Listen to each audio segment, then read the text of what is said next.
امام احمد بن حنبل نے اور حاکم نے حضرت علی روایت کرتے ہیں جب بی بی فاطمہ کے ہاں حسن کی ولادت ہوئی تو نبی پاک صلی اللہ علیہ وسلم تشریف لائے۔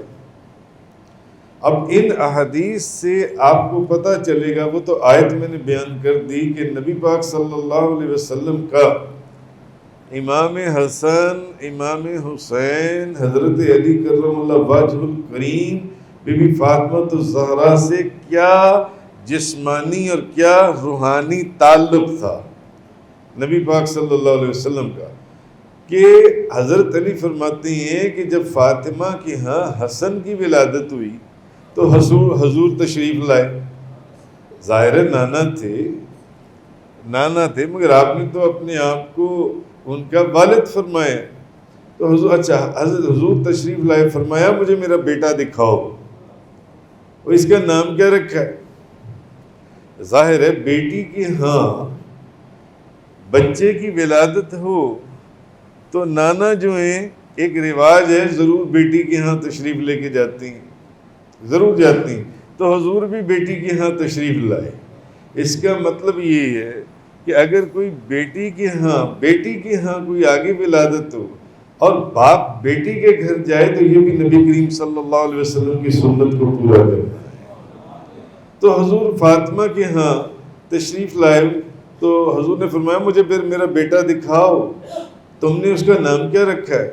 تو حضرت علی فرماتی ہیں کہ آپ نے فرمایا کہ میں نے اس کا نام حرب رکھا ہے۔ نبی پاک صلی اللہ علیہ وسلم نے فرمایا نہیں، حرب نہیں، وہ تو حسن ہے، وہ حسن ہے۔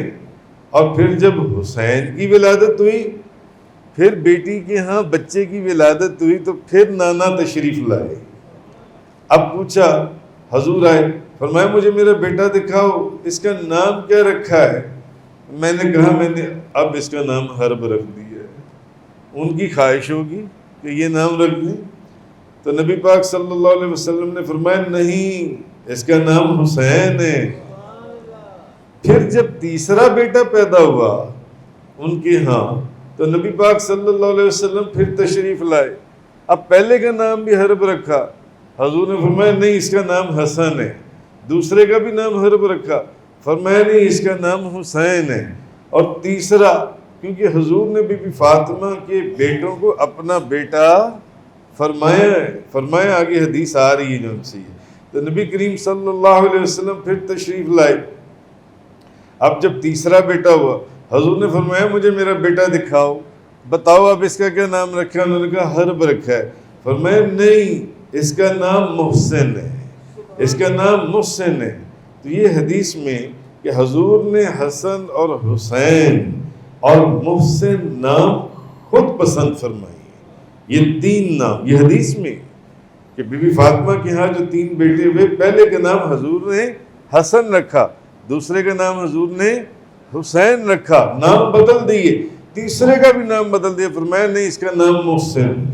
یہ حضور نے تینوں نام خود پسند فرمائے ہیں۔ اور ایک حدیث میں کہ اللہ نے حسن اور حسین کے ناموں کو اس سے پہلے، جب بی بی فاطمہ کے یہاں حسن اور حسین آئے تو اس سے پہلے اللہ نے ان دونوں ناموں کو حجاب میں رکھا ہوا تھا، یعنی اس سے پہلے کسی نے یہ نام رکھے ہی نہیں تھے، اس سے پہلے کسی نے یہ نام جو حضور نے آ کر نام رکھے کسی نے رکھے ہی نہیں تھے۔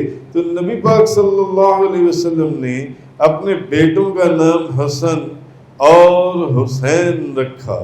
اچھا، حضرت عبداللہ بن مسعود رضی اللہ تعالی عنہ فرماتے ہیں، حدیث مبارکہ کے اندر ہے کہ محدث ابن جوزی فرماتی ہیں اور کافی کتابوں میں حدیث ہے کہ حضرت عبداللہ بن مسعود نے فرمایا کہ میں نے نبی پاک صلی اللہ علیہ وسلم کو دیکھا تو نبی پاک صلی اللہ علیہ وسلم نے حسن اور حسین کا ہاتھ پکڑا ہوا تھا، حسن اور حسین کا ہاتھ پکڑا ہوا تھا، اور حضور فرما رہے تھے یہ میرے بیٹے ہیں، یہ میرے حسن اور حسین یہ میرے بیٹے ہیں، یہ میرے بیٹے ہیں۔ نبی پاک صلی اللہ علیہ وسلم، غور کریں کتنی بڑی حدیث ہے، کہ حضور فرما رہے تھے حسن اور حسین کا ہاتھ پکڑ کے تاجدار دو جہاں، شاہ سوار لا مقام، مالک زمین و آسمان، روح کن فکاں، کہ نبی پاک صلی اللہ علیہ وسلم یہ میرے بیٹے ہیں، یہ میرے بیٹے ہیں، حسن اور حسین جو ان سے ہیں۔ اسی طرح ایک حدیث مبارکہ میں طبرانی شریف کی، حضرت عمر بن خطاب رضی اللہ تعالی عنہ آپ فرماتے ہیں، اور یہ بی بی فاطمہ الزہرا، آپ کو جو بھی اللہ نے مرتبہ اور مقام اور اللہ کے رسول نے آپ کو جو مرتبہ اور مقام عطا فرمایا، کہ بی بی فاطمہ الزہرا حضرت عمر بن خطاب فرماتی ہیں کہ میں نے نبی پاک صلی اللہ علیہ وسلم کو فرماتے ہوئے سنا، ہر عورت کے بیٹوں کی نسبت ان کے باپ کی طرف ہوتی ہے۔ حضور نے کیا فرمایا؟ ہر عورت کے بیٹے کی نسبت، ہر عورت کے بیٹوں کی نسبت ان کے باپ کی طرف ہوتی ہے، جو ان کا باپ ہو۔ حضور نے فرمایا ماں سوائے میری بیٹی فاطمہ کی اولاد کی، کہ میں ہی ان کا نسب ہوں اور میں ہی ان کا باپ ہوں۔